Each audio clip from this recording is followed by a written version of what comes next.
So I was talking to my boss about tennis, and specifically, I wanted to point out that this is the one sport that you can watch on mute. Yeah, it is. I know. You can guess that it's specifically the tennis grunts. Nobody needs to hear those noises. They're always fake. It's like watching porn and thinking the girl is actually enjoying it. I mean, imagine any other sport that involves swinging something. Bat, club, whatever. Like if Giancarlo Stanton went up to bat or is at bat and here's the 1-2 pitch. Stanton swings. Ugh! Home run. I mean, that's when Giancarlo Stanton is about to hit a big fucking like homer and grand slam. He's just like, ugh, hits it off. Or what? And my other question would be, what would a bunt sound like? It'd be like, ugh, ugh. Yeah. That reminds me of Zach Greinke. He does that every fucking pitch he throws. Oh, pitchers do that because sometimes you can hear like, yes. They sound like the McPoyles. Yeah. It's like, Jesus Christ, that's your sister. Baseball is the only other sport where I think you can get away with that.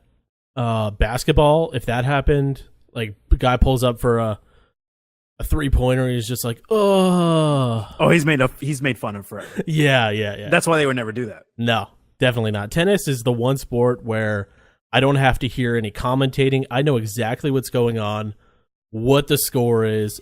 It's the one sport where it's like, I know everything that's going on. I don't have to hear one sound of it.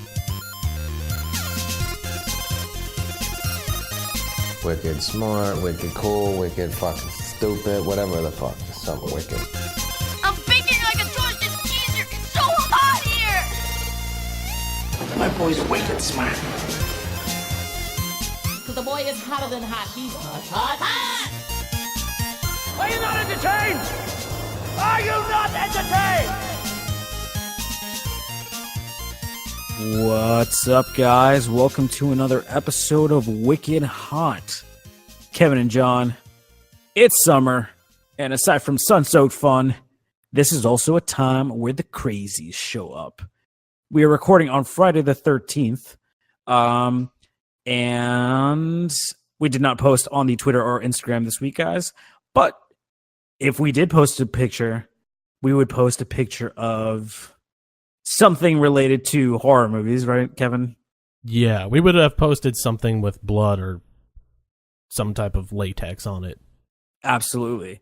Even though we already have a special Friday the 13th episode that is already out with a collab with another podcast, The Final Boys, we wanted to have our own special horror episode.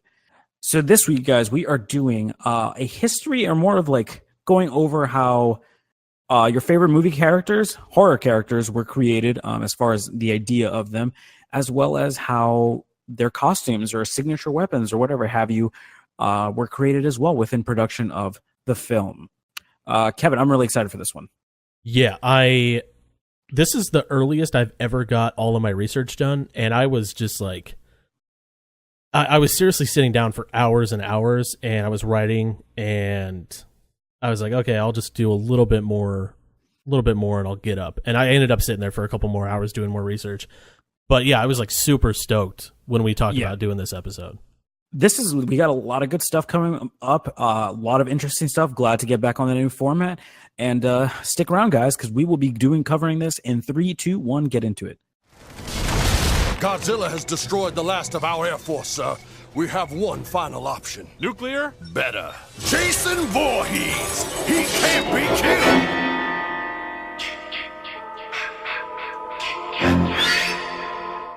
Okay, so I'm just going to start this off with how terrified I was of this movie.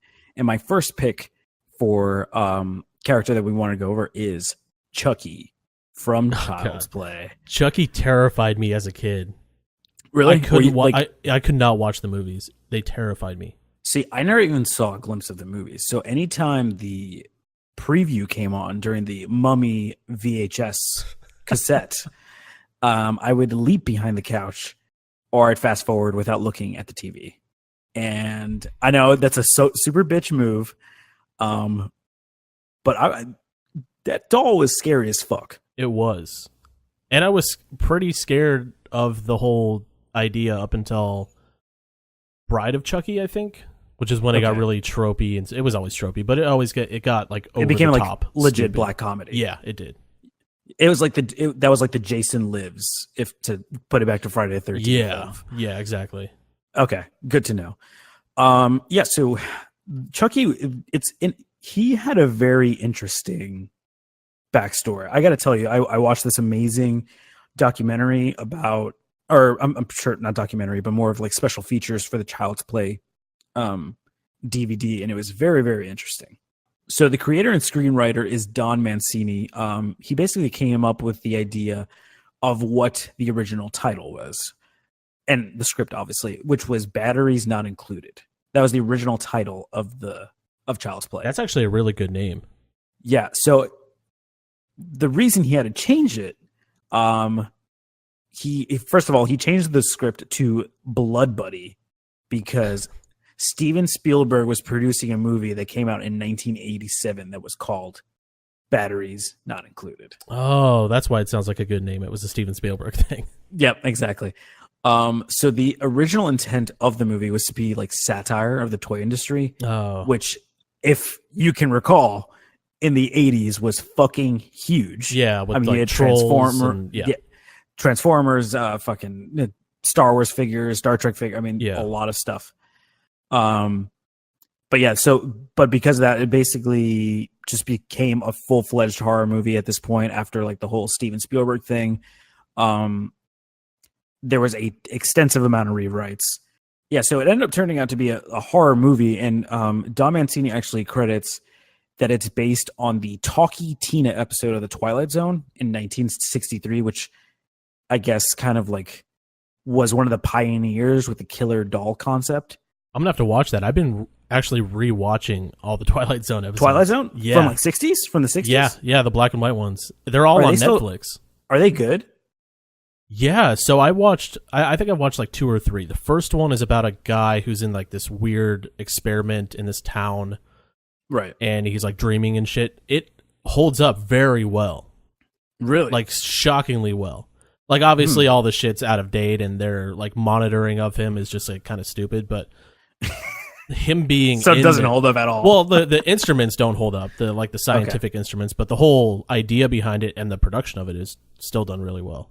Shit. I wonder if Black Mirror is going to be the same way. And Hopefully, it still hopefully. holds It's up. a good show. Yeah. So yeah, the creator of the actual doll is named David Kirshner. Like the idea, basically the whole design behind him, like as far as like what Chucky would look like. He wanted to do a killer doll type movie for the longest time. Because he had read this book called Victorian Dollhouse Murders.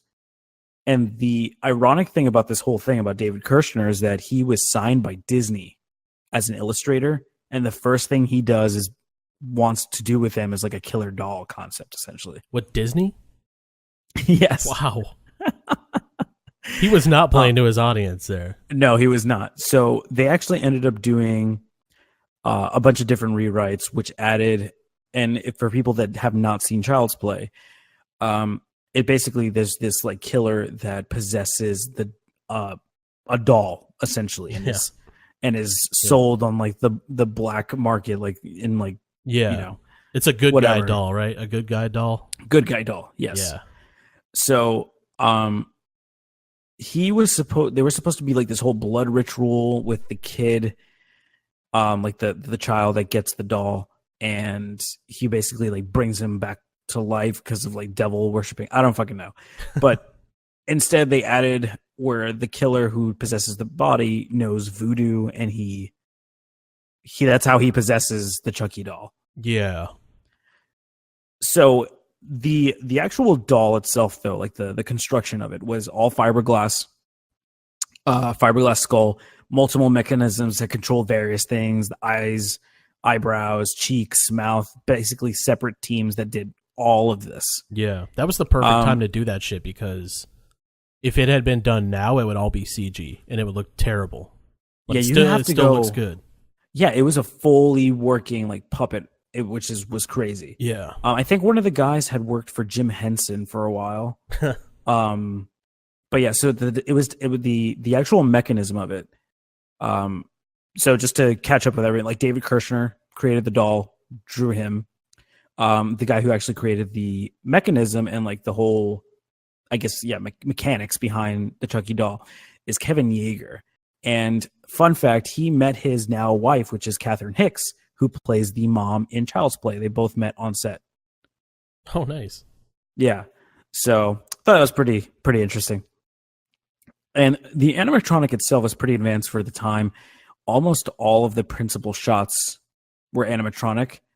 There was a helmet that controlled the jaw when you moved your jaw, and there were joysticks that controlled the mouth and lips. So you basically would like move your jaw and the lips and mouth with the controls to make it look like you're talking and stuff, which was crazy because they were showing how they can make him sneeze, which was insane. That's crazy. That sounds like some cutting edge technology back in the 80s. Yeah. When the movie came out in 88. Yes, 88. So, but still, I mean, even for late 80s, like it seems like there's a lot to go. That's like the start of motion capture technology, like with the shit they were doing with Chucky. Dude, it was crazy because I thought for a second, the helmet was actually controlling the lips and the mouth too. I'm like, how and it looked pretty rudimentary. I mean, it looked like one of those like caps they give kids that have like the cone head to like, yeah, you know what I'm talking about? Yeah, the helmets. Yeah. And with like it looked like one of those wire retainer like things that like look like a halo around your head or whatever. That kid had an unfortunate childhood. Yes.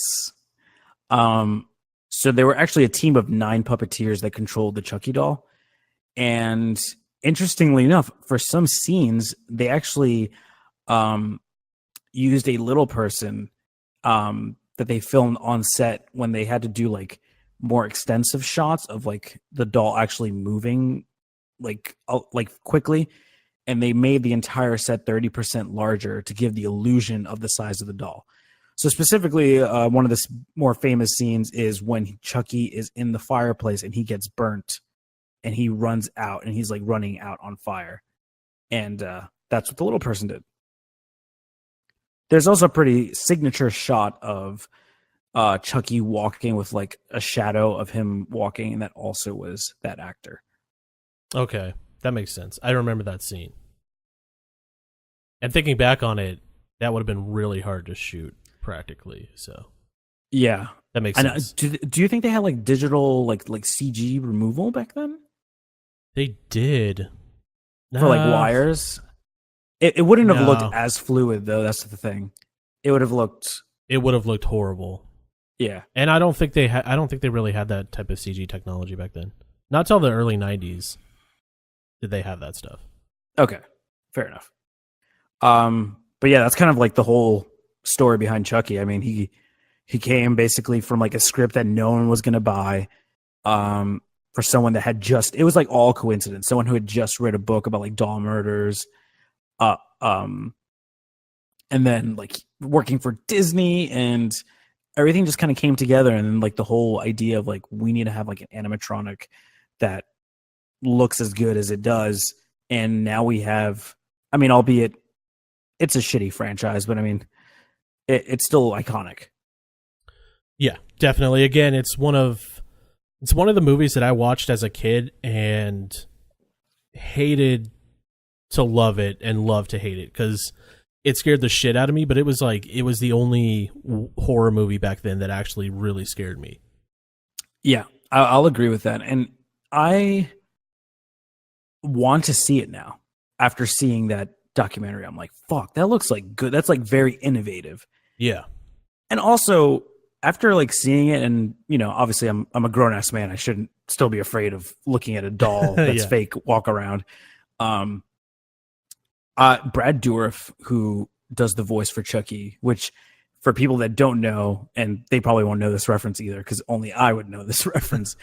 Brad Dourif is the guy who plays Grima Wormtongue in Lord of the Rings, which if you don't know who that is, No fucking clue who that is. he's Christopher Lee's like little minion guy, Saruman's minion.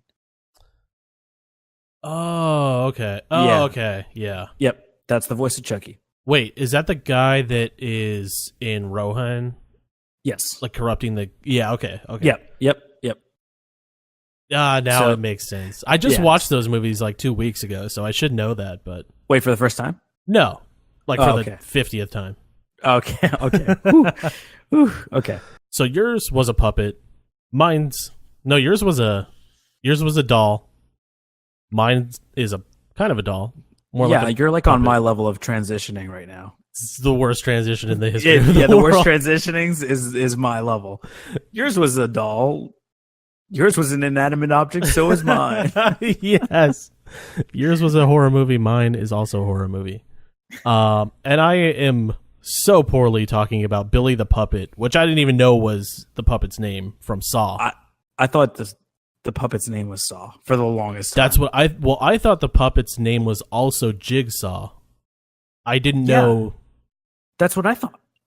Yeah, and apparently they'd never call him Billy the Puppet in the movies. They just call him Jigsaw Killer. I think he's like an extension of the Jigsaw Killer, but he's not like he's So not he's Jigsaw. another one of the Jigsaw Killers because there's like 20 of them in the Saw series. Yeah, they've gotten out of control with how many Jigsaw Killers there are. But I'm specifically talking about the puppet in the franchise, and the history of kind of how he evolved is kind of cool. So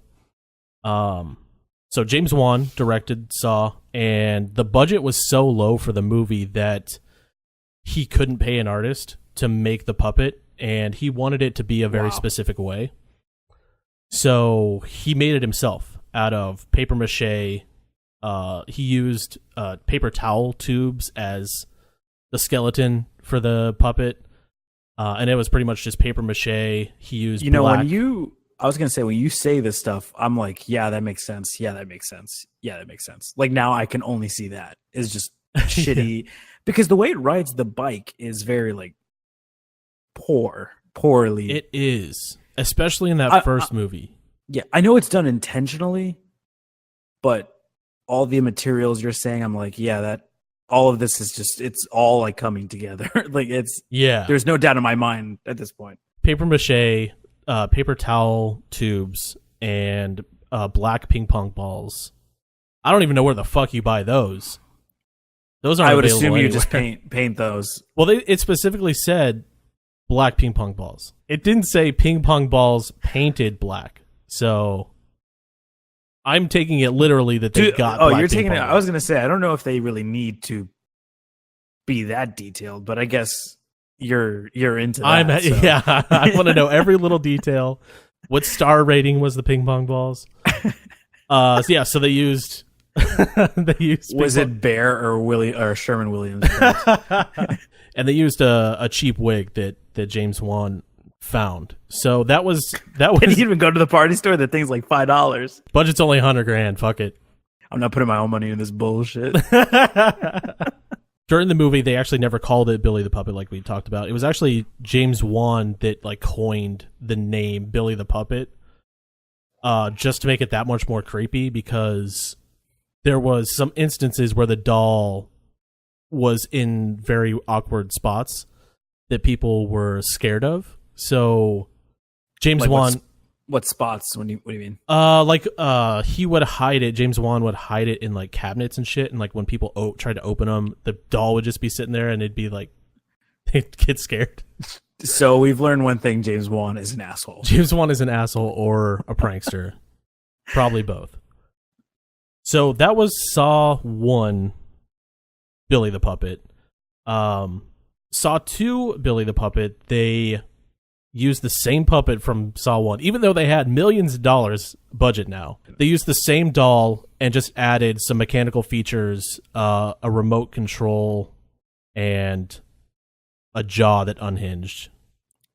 I will say the charm and creepiness of the shitty. If anything, it leads more to like accuracy as far as like clearly a person built this from scratch. Yeah.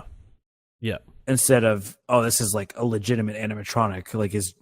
Although I guess in Jigsaw's world doesn't seem out of place considering his very elaborate torture devices. Yeah. Which, I But- mean, after Saw 2, we get a little bit of exposition of where the doll came from, and you kind of have to draw some of your own conclusions, but the movie 3 and 4 hint that the Jigsaw killer, John Kramer, his wife was pregnant, or it doesn't hint at that, it just says it, but it's hinted that he made the doll for his unborn child, and then in, I think, Saw 4, one of the people that he's torturing, like, killed his unborn child by, like, slamming a door into his pregnant wife at the hospital. I see. So Wait, but he made that creepy fucking doll for that's the what kid? I'm I don't- thinking. Like, no, you 'Cause- didn't make this for a fucking infant baby. This is a grown man, scary looking doll. Yeah. It's nothing For I would grown want. people. Yeah, For people to torture, you know, like yeah.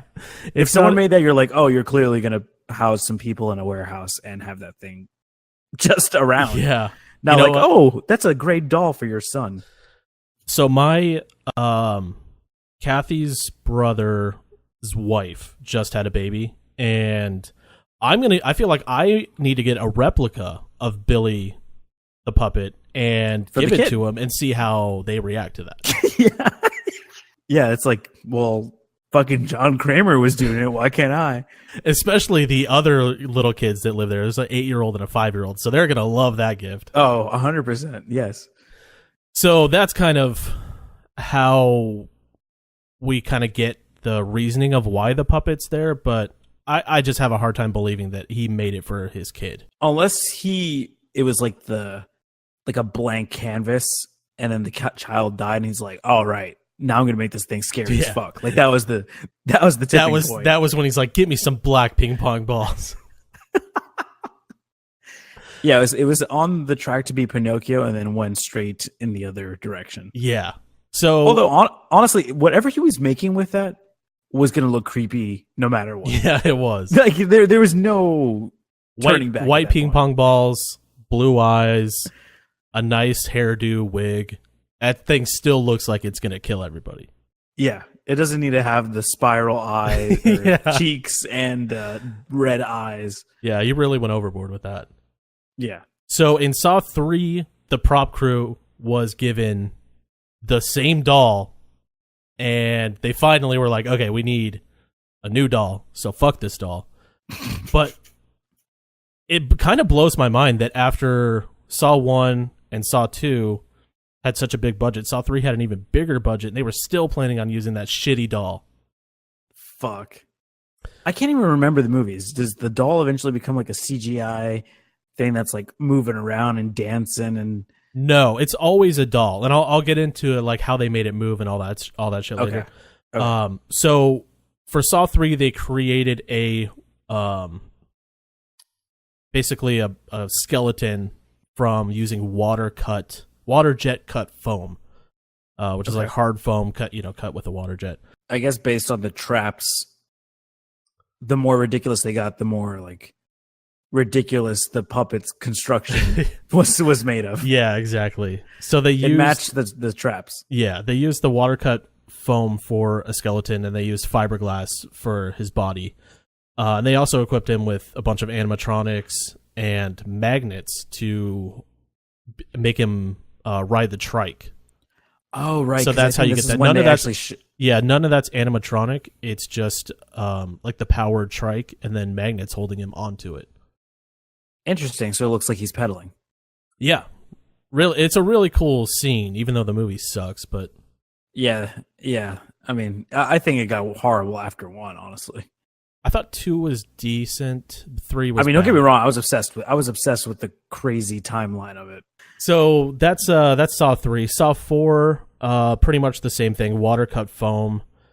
Instead, they use more structural, rigid things. They use rods and more magnets. They actually went back to ping pong balls for the eyes for the 4th one. So they dipped into the reserve of black ping pong balls and went back to it. This sounds like a National Lampoon's Randy Quaid business idea. Like he invested in black ping pong balls because the white ones he knew were gonna go out of style. That's a Randy Quaid idea, right there. That is definitely a Randy Quaid. I could totally see that in the new Vacation movie. If Randy Quaid comes back for it. Black ping pong ball investor. James Wan is his biggest customer. That's true. That's 100% true. Since we're just gonna have very lazy transitions, I'm gonna go with a lazy one also. Your puppet's face was white, and so is my character. Okay. Okay, so that's the way I'm going. My next character is Michael Myers from Halloween, and technically his face is white, but his mask is also white, which is more what I was White on meaning. white on white. Yeah. So yeah, the Shape, aka Michael Myers, he was exclusively created by John Carpenter. I'm gonna butcher this name, but Irwin Yablans, something like that. He's the executive producer of Halloween. He actually came to John Carpenter and told him he wanted to do a horror movie that dealt with babysitters and that it took place all in one night. And John Carpenter was like, fuck yeah, I'm going on Halloween. Except John Carpenter was actually the one that came up with the title Halloween because Mr. Irwin, the original name of the project was lame as fuck. What It was the name? called Babysitter Murders. That sounds like a 13-year-old like girl's book series or something. It just sounds like someone who has basically no creativity. He's like, I want a movie that takes place with murdering babysitters, and I call it Babysitter Murders. John Carpenter was like, how about we just call it Halloween? He's like, yeah, you're right. That's way better. So yeah, John Carpenter, like with creating the Shape, Michael Myers, he was very much influenced by Texas Chainsaw Massacre that came out in the early 70s. But like the feel of Michael Myers, John Carpenter, he wanted his kills to feel random, in order for people to be kind of confused of the killer's motives. And he also had shots where the audience sees him, but the other characters in the movie don't. I love those shots. Yeah, his and John movies. Carpenter, he's very much he loved the idea of having intimate settings, intimate kills, strangulations, stabbings to create true horror. Because at the end of the day, people feel connected to that. It's like in a house, it's a guy who's murdering maybe the girl that's watching your child right now while you're watching Halloween in the theater. Yeah. So he wanted to go with that because he felt it like resonated with most people. And this was kind of how he came together with the Shape of how Michael Myers became the character that he was. The only issue was kind of coming up with the mask. And specifically, the story of the mask is probably the most popular and most known thing when it comes to the Halloween movie. And what I mean by that is that the mask is actually modeled after a real-life character in a beloved franchise. So before I get into what it was, John Carpenter had written in the script that Michael Myers had a Halloween mask that was featureless, and he claims he actually wrote it that way because he watched this French film. It was called Eyes Without a Face, and the film has a burn victim that has a mask that's white, featureless except for the eyes, which were open. Sound familiar? Yeah, that sounds very familiar. Sounds exactly like the movie. Exactly. So the production designer, when John Carpenter told me, he's like, go find a mask, he bought two masks. One was a clown with like kind of like crazy features and stuff, and the other was the backup. The other was a William Shatner Captain Kirk death mask from Star Trek. Wow. So in mask form, that Captain Kirk mask does not look anything. It looks like nothing Captain like Kirk. nothing like him. So the Star Trek mask, it basically is the Michael Myers mask. The only things that they had done differently, they cut the eye holes and made them bigger, they removed the eyebrows, sideburns, poofed the hair a little bit, and then spray painted it like bleach white. And that's basically the Michael Myers mask. Wow. So Michael Myers is William Shatner. Basically. So the actor was inside of this mask after they spray painted it white, Correct. and he was just huffing spray paint all day. Correct. Wow. I mean, it wasn't freshly sprayed, and they were like, okay, hold this. And then he actually became crazy and truly was Michael Myers. That would be the real story. That would have been a cool story. It would be All right, kind of well, like just- Tropic Thunder. Like a movie about making a movie. Yeah, I guess final thoughts on Michael Myers. That does kind of blow my dick off because, I mean, thinking about it, they look nothing alike. So I would have never guessed that was supposed to be William Shatner. And Did you know this story? I feel like it may be known by most people. I think it is pretty known, but I mean, I thought I heard something about that, but yeah, I mean, you just confirmed that I did technically know, but Okay. still, it's like very different than William Shatner's look in the Star show. So, like, I never would have put it together either Right. way.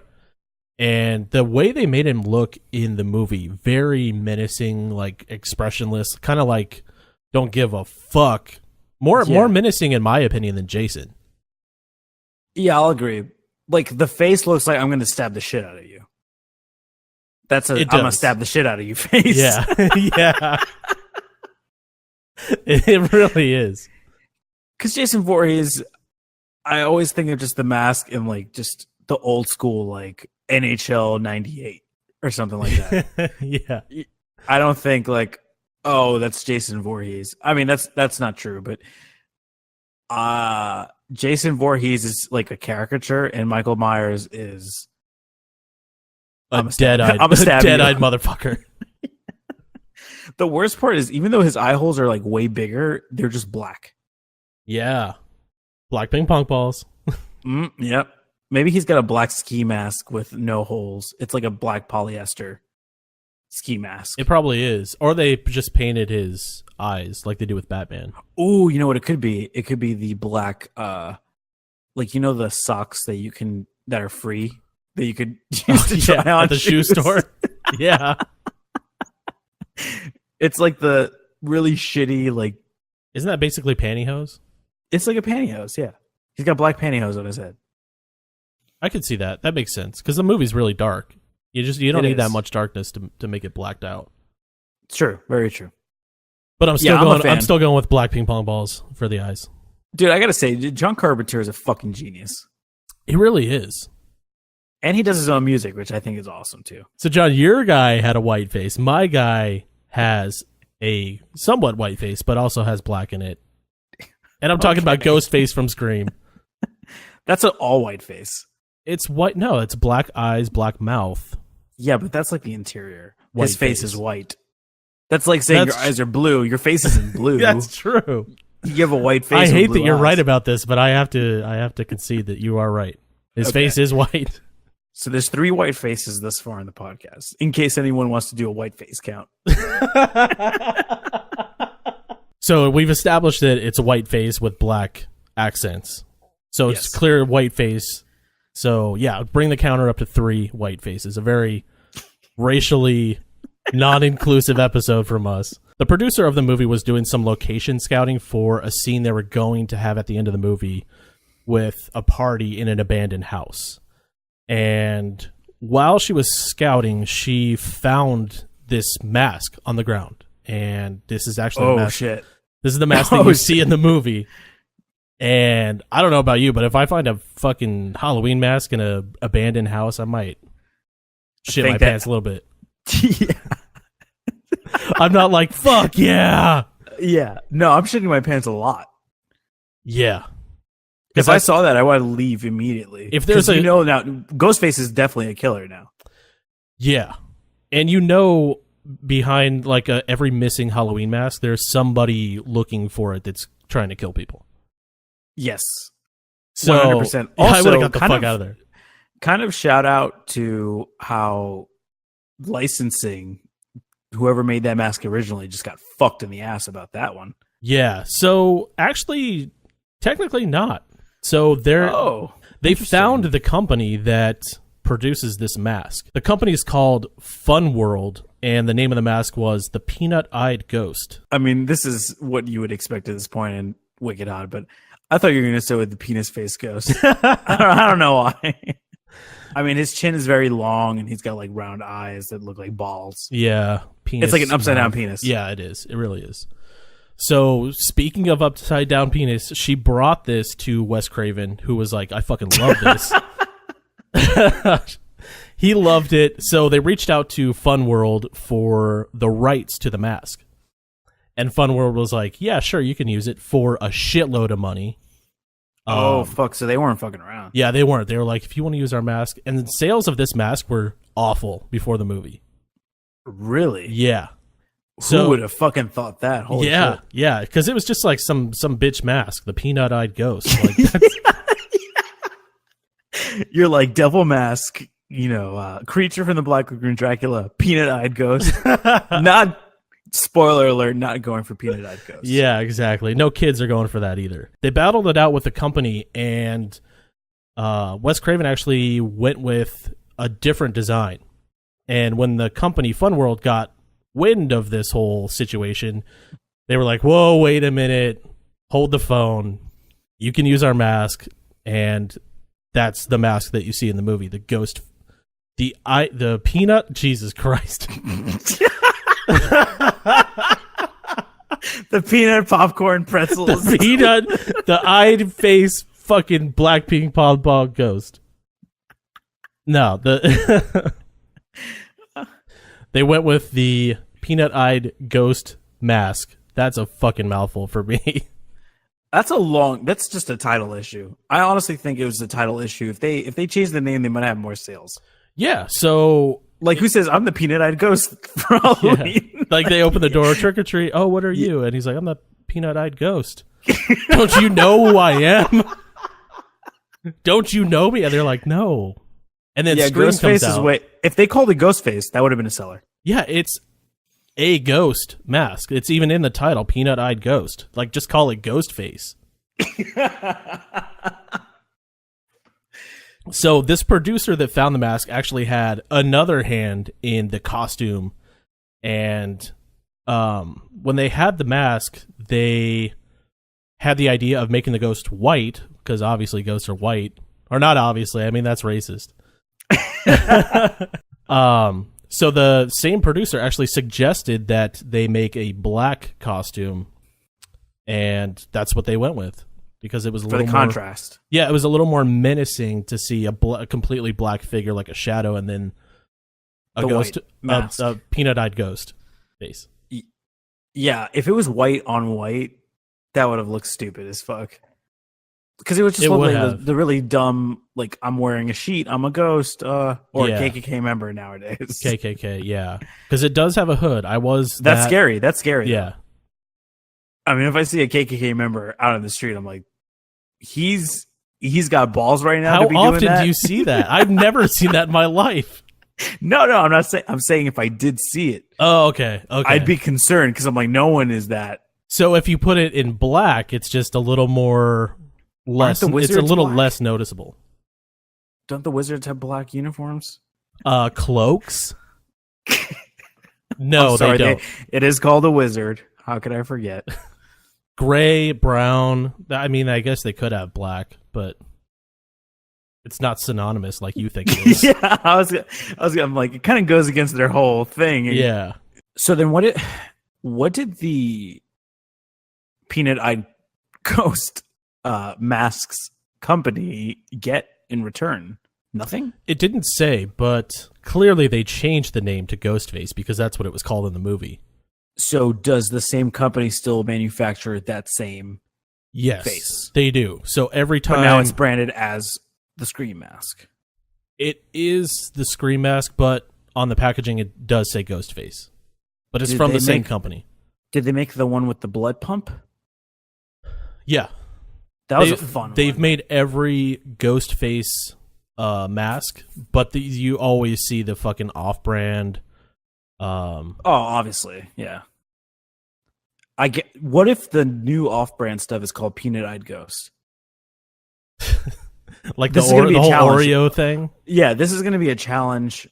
Come Halloween, we're going to look for those off-brand peanut-eyed ghost masks. You know, speaking of off-brand, the off-brand of this movie, Scary Movie, Yes. was actually the title for Scream. They rewrote it and changed the title. Are you shitting me? So yeah, I know you were talking about unoriginal movie titles with fucking, what was it, Chucky? It was Oh no, it was the kills the babysitter one. Babysitter Murders, Yes. aka Halloween. Yeah. So it was supposed to be called Scary Movie, but they were like, no, that's really stupid. And they had like a bunch of merch with that on there. So they Holy had to shit. redo all of the marketing stuff that they had already made with Scary Movie on it. So I think ghosts are kind of like in your nightmares. My next guy happens to be the king of nightmares, and that is Freddy Krueger from Nightmare on Elm Street. Yeah, bitch. I mean, he's arguably one of the most infamous of all horror characters. And the great Wes Craven got the idea of who Freddy would be, specifically with a signature weapon from his cat. From his cat. Yeah, I can relate to that motherfucker because I have a cat who like just casually is like, "Hey, what's up?" Just like barely slaps me, and it's just like a fucking gash on Freddy my arm. Krueger gash. Yeah, so I understand what Really he's talking about. fucking drawing blood. Yeah. Yeah, so it was actually a rumor, and that it ended up not being true.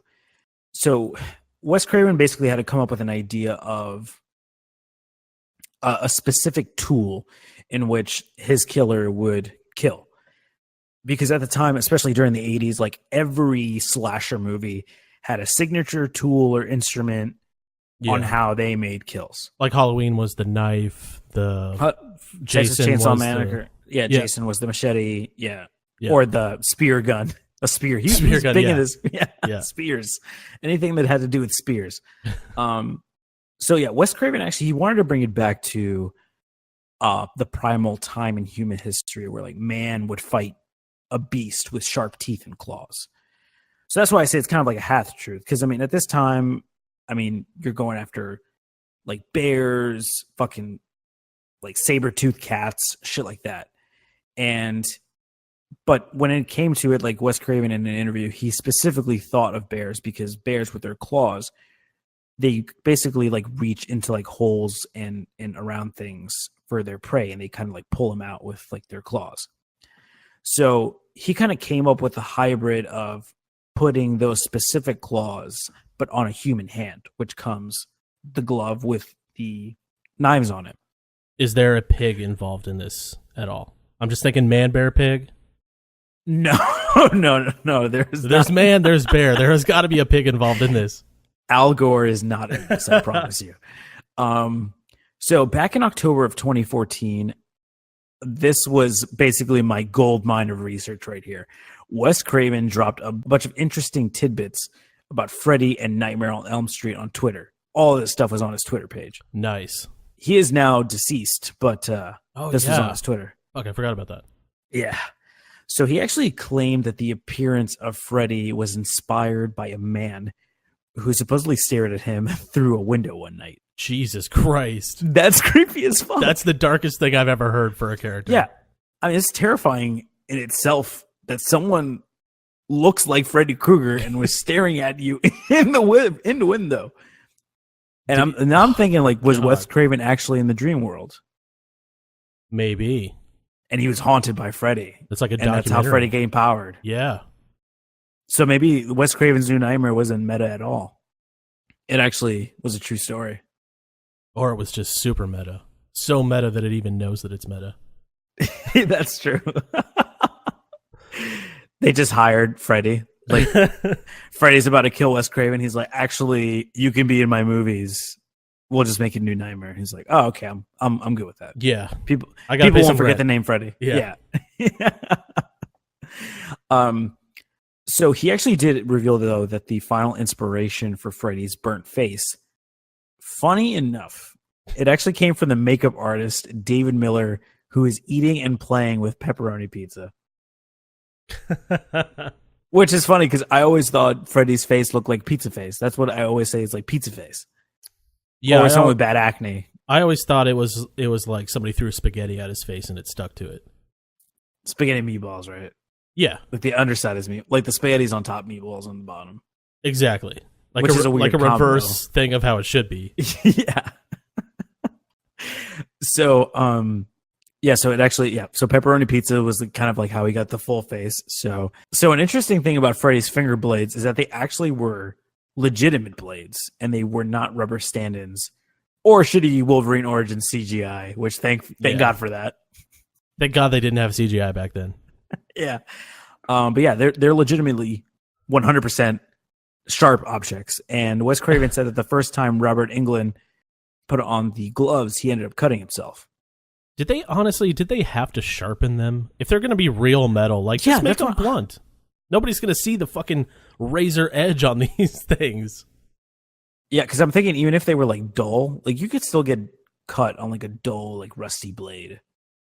Yeah, you can, but if it's sanded down to where it's like not a blade at all, it's just like flat.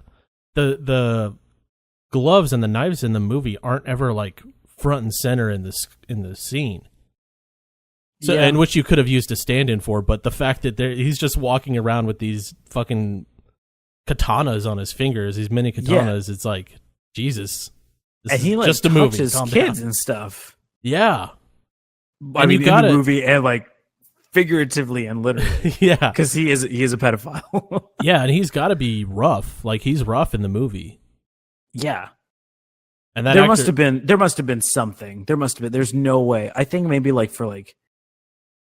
principal photography, it was sharp objects. Yeah. I mean, there's no way that he would have, insurance wise, I'm just thinking like been allowed to be near, even though like, I mean, these aren't like big time actors by any means.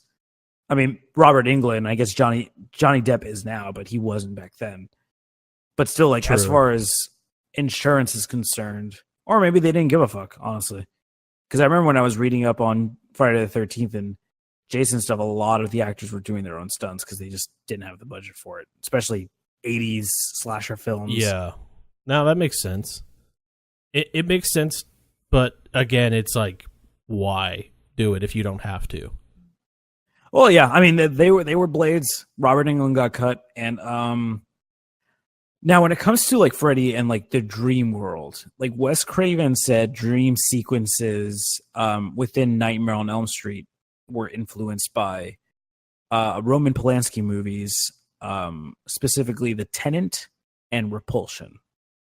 So I don't imagine anyone's going to know these movies. They came out in the 60s. I'm sure people don't know who Roman Polanski is. All that you know is that he's a pedophile. He's a pedophile, yeah. And, he lives in France or something. Yeah, he lives in France. He's Polish. Yeah. So in Repulsion, the lead character hallucinates, and she sees walls cracking, a man breaking in and molesting her, and then as well as hands reaching out to grab her from walls. So that's very much Freddy-like. Yeah, definitely. That's basically Freddy, is that. And then in the movie The Tenant, the lead actor had visions of his neighbors playing soccer with a human head. Damn. Which is also, like, shit like that is definitely in Freddy's dream world. Oh, yeah. So this is, like, directly ripped from that. I mean, obviously, probably done better, because this, I don't know. So Nightmare came out after this or before it? After. These Roman Polanski movies are from the 60s. So in Freddy, Nightmare on Elm Street, I think came out in like 80. Oh, okay. Like mid 80s, I think. So he fucking ripped it off. Yeah. Damn. I mean, I think it's gotten way more creative as far as the dream world stuff. Because like the boiler room and all that other stuff, that's like his main kill zone is that boiler room. Yep. And I know that like when he does the sparks on the side, they actually had the claw hand hooked up to electrical wires so that they would spark. This movie sounds very unsafe. I don't feel like SAG would have approved of this. Yeah. I know this seems like very like rudimentary. Like it's waiting for a lawsuit to happen. Yeah, exactly. It's like this is a story that you hear like behind the scenes, like 10 kids got cut and like somebody got electrocuted, and Yeah, Like you hear No, a bunch that- of horror stories about the behind the scenes of the movie. that's the true nightmare. So my next one is number 4 on the white face meter. And it's Valak, the nun from The Conjuring 2. Is that what it's called? Valak is the demon that it's named after. Yeah. Okay.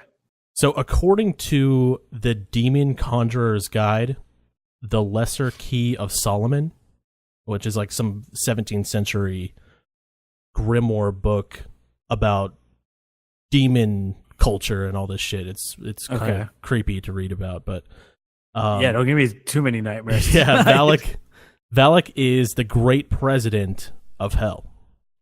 And he rides a 2-headed dragon and commands 30 legions of demon army. This guy sounds pretty badass. He is badass. He's like the most badass. But the most lame thing is that I keep wanting to say real life, but in the real world, it's depicted as a small child with wings. So kind of like Cupid, I guess. Damn. What if like everyone in hell just like looks like a bitch, but we Yeah, I know. envision them to be this like crazy monster thing? They're like, it's hell. This creepy nun with the white face and the black eyes. Yeah, and then it's just like some baby. Some bitch-ass baby. But I think like if you think about a baby commanding 30 legions of demons, that sounds scarier than a nun. That's true. Like, what does this baby do? Like, how does he know so much? Like, what happens when he's an adult? That's Yeah. my thought process. Yeah, this guy's going to know so much shit when he's older. Which Yeah. could be hundreds and hundreds of years or millions of It's years. true. I just see like a demon going up and he's like, General Valak. And it's a fucking baby. On a 2-headed dragon. Yeah. And he's just like, what's up? So obviously in the movie, he couldn't have a baby be the antagonist, and that would have been horrible. So they actually shot the entire Conjuring 2 without the nun. So they had an idea. They know they wanted to use the demon Valak. They knew the direction they wanted to go, but they didn't know what Valak was supposed to look like, and they didn't want to use the baby because fucking baby. So like one day in passing, Lorraine Warren and James Wan were talking, and Lorraine Warren is like the actual person from the movie that's depicted in the movie. Right. They were talking, and she talks about an experience that she had with a vortex of dark swirling energy and a hooded figure in the center, and they actually used that vision in the movie. And Oh, shit. That's awesome. that description is what James Wan took to make Valak a nun, or like a crazy looking fucking demon nun, which is very scary. He did a really good job on it. Yeah, this is a very creepy creature. Yeah, so after they finalized the look of Valak, they went back and shot all of the scenes that had him in it.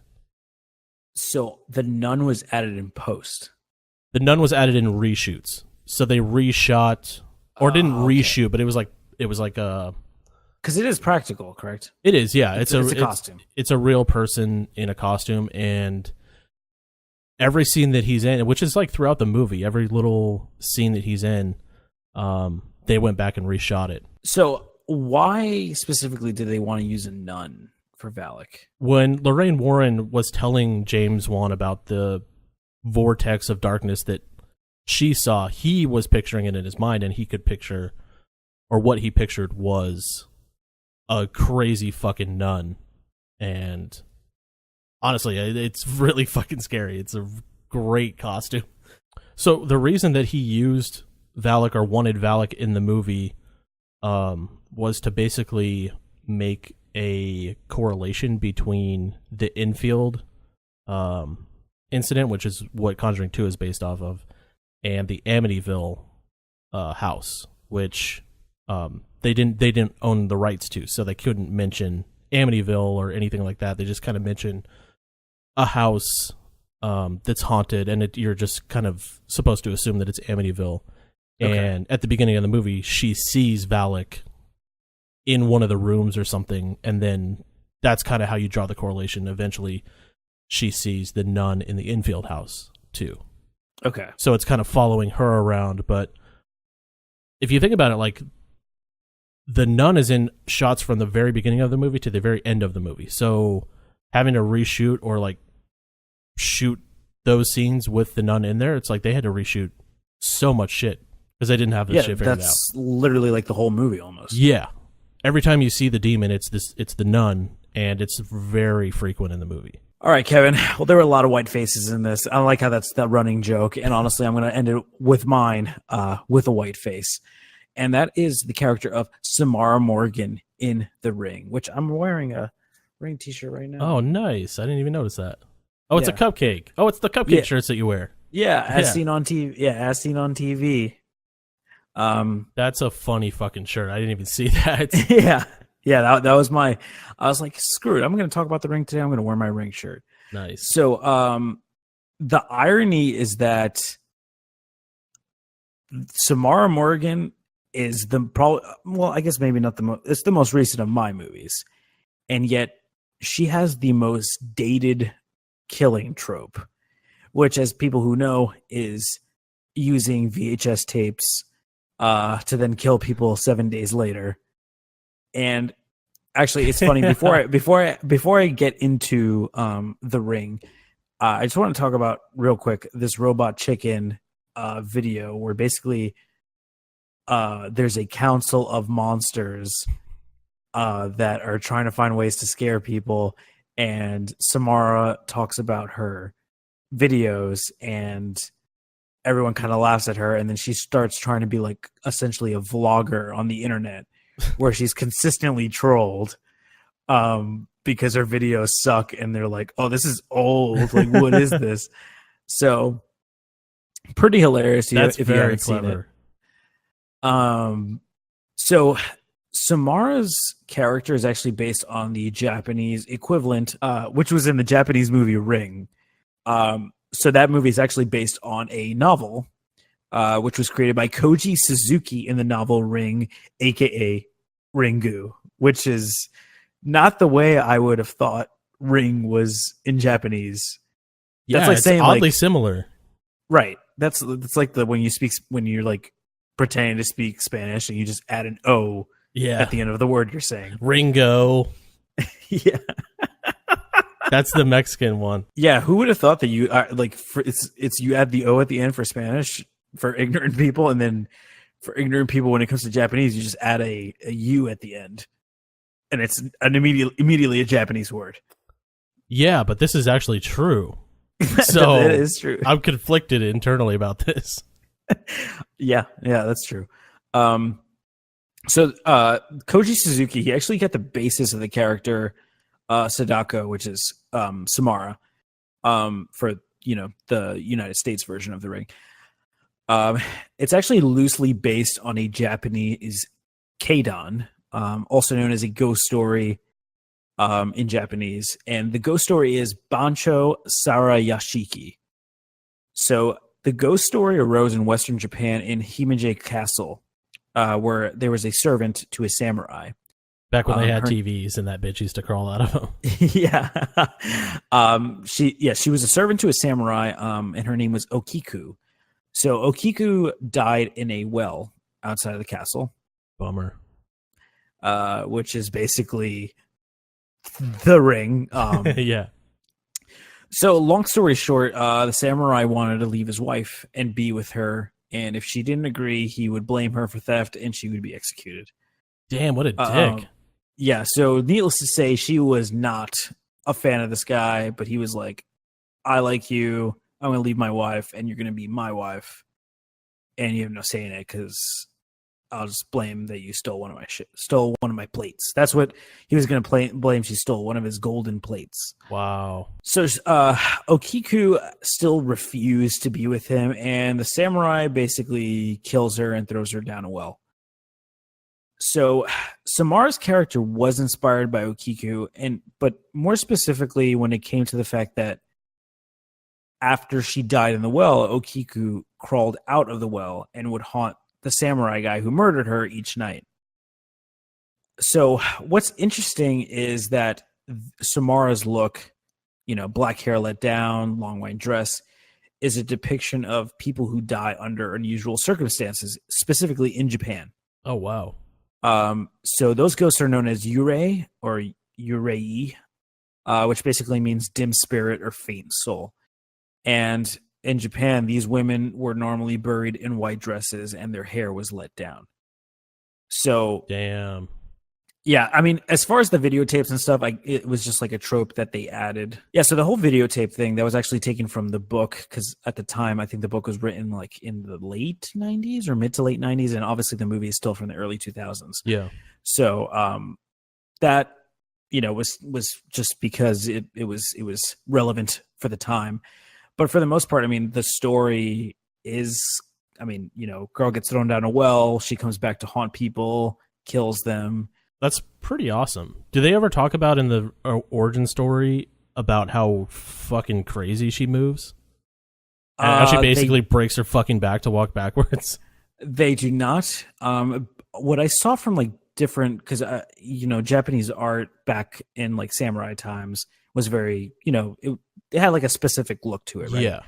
The one that I saw, it basically just looked like a wispy, like stereotypical ghost tail with just like a Japanese lady's head on it. Okay. So that's creepy. It's creepy, but it's not like what you would think. She basically like floated out, essentially. Like that's how it was depicted in like the ghost story. So my last one is actually not a white face, fortunately. It's a black face, which I don't know if is good or bad. I was gonna say in a bad way. I hope not. No, not in a bad way. So mine is from a very recent movie that I saw last weekend. It was The Ritual, and the movie. So I haven't seen this yet. Yeah, definitely going to be spoilers, but it is about a year and a half old, so it's on Netflix. You can watch it, and this movie does like the best job I've ever seen of a horror movie creating uneasiness with a shot and music only. Like just a slow zooming shot of a forest and then like really spooky music behind it. It does a really good job of creating that tension and uneasiness in the movie. My question is there a fucking cheap ass jump scare during this? Honestly, not really. So no jump scares in this movie? There may be one or two, and it's not... Because I'm usually very aware that I'm being jump scared. And I don't remember going like, oh, god damn it. I don't remember doing that during this movie. Oh, even when I know it's coming, it still gets me. Yeah. Yeah, that's why you hate it so much. So The Ritual follows four friends, Luke, Phil, Hutch, and Dom, as they go on a camping trip in Sweden. And it's like a British movie, so they're all British in the movie. So they're in Sweden. That's why they go to Sweden. It's like some Americans that are like, hey, let's go to Sweden and go hiking. Okay. They're actually close enough. Right. So they go camping in Sweden, and they're in this remote wooded area, and one of them decides to take a shortcut through some shady looking woods, which is number one fuck up right there. Yeah. Well, you see shady woods, just stay away. That's like the whole thing in Belle and Beauty and the Beast. Yeah. It's like, do I go down the nice path with lights, or do I go on the dark, scary path that has dead trees? It's like, just don't go where dead trees. Exactly. Yeah. And there are a lot of dead trees in this forest. So, yeah. Eventually they stumble upon a cabin, abandoned cabin in the woods. Okay. Just No. keep throwing Nope. the tropes out there. And the cabin that they find is so fucking scary looking. Like, I would not have set foot in this. They go up in the attic of the cabin and they find a headless effigy made out of like human bones, and there's no head, but it's holding antlers with its arms. And leave. Very fucking creepy. And so they go downstairs and they're like, okay, we gotta sleep here because it's raining. Conveniently, it's raining. What? Wait. They saw all that. They're like, all right, we definitely need to stay here. Yes. Oh my god. So I'll just get to the thing because I'm kind of spoiling the movie at this point. But eventually, they see the creature that's making all this ruckus and killing a bunch of people. Okay. And a little backstory on the creature. So what does it look like to begin with? So that way, because I'm sure people probably haven't seen. yeah, it's at first I thought it would be kind of shitty looking, but really after they show it quite a bit towards the end. So it kind of looks like a giraffe with a human torso and then another human torso on top of it. And you would think that would be really stupid, but the way they did it is really fucking creepy. So the head is like this hooded creature that's on the second torso. So there's like a torso above it, and those hands only hold antlers. So Interesting. really, but it's a headless torso. The headless, yeah, it's a headless torso, and the head or the eyes and mouth and whatever is like in the second torso, like on the bottom. Oh, that's creepy. So there's like a torso above the head holding these antlers. Oh my god.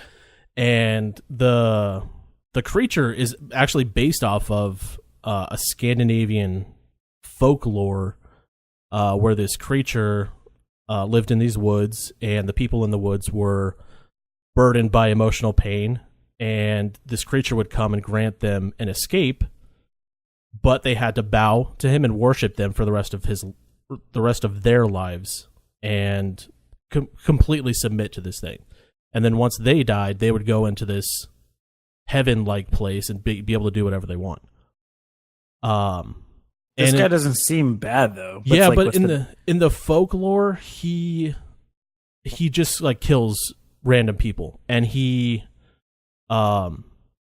kills them in a way where he like rips their bodies apart. He kills them in the most painful possible way they could be killed. Like he rips fingers off and nope. Yeah. Like, yeah. So how they made this creature, I actually thought a lot of it would be CGI. And if that were the case, I wouldn't have done this. Right. So the body is CGI, the giraffe looking part, but the torsos is basically a paper mache.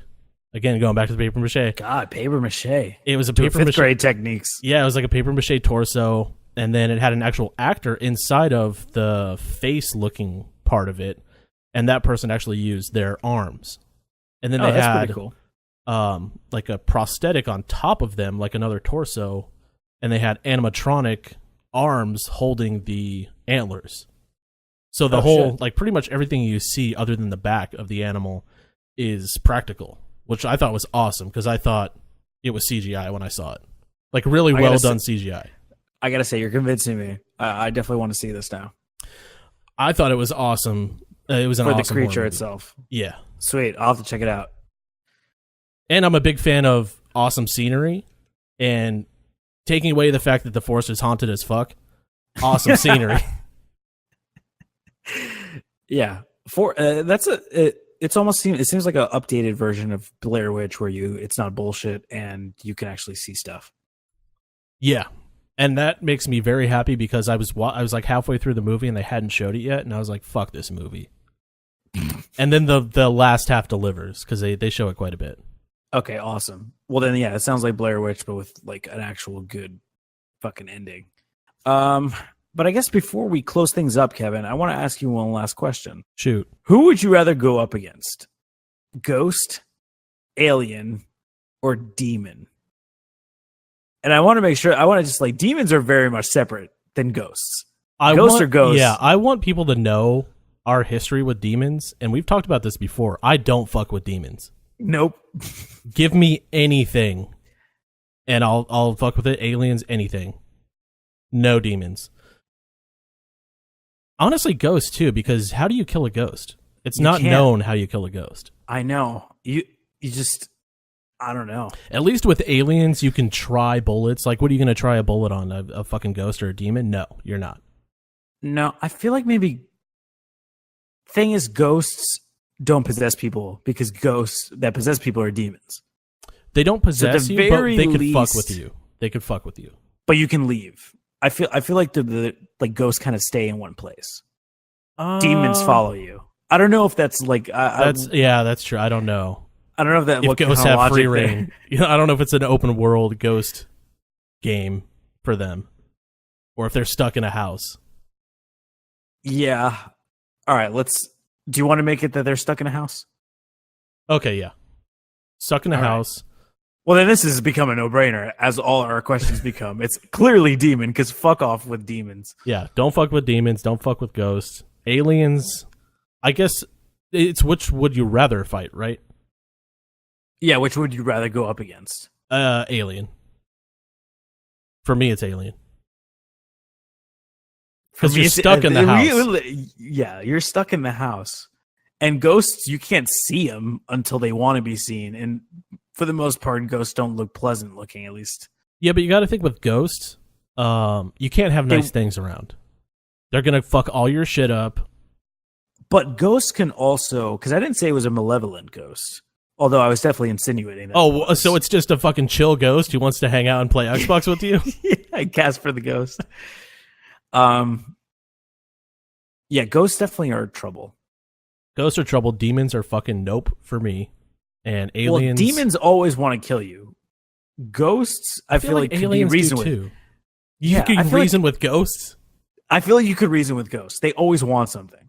That's true. I feel like if you like become like, all right, you're haunting me, like this is scary as fuck, but like, what do you want? Like a ghost will be like pop out and be like, oh, okay. So we're in the negotiating phase now. I won't fuck up any more pictures if you get rid of the fucking vacuum. Yeah, like I'll reason with a ghost. Actually, I'm gonna go up with ghost because I'm gonna diplomatically reason with it. Okay, I could do that. Because if it wants me to like, it's unfinished business. Like, yeah, I didn't pick up my laundry that day. I'm like, all right, well. But what if Like, it's I'll like, what if it's unfinished business is to defeat the demon that killed it? Fuck. Yeah. Adding Yeah, I don't know. layers to this. Yeah, I don't know. And the demon is possessing an alien currently. Jesus Christ. It's just currently possessing an alien.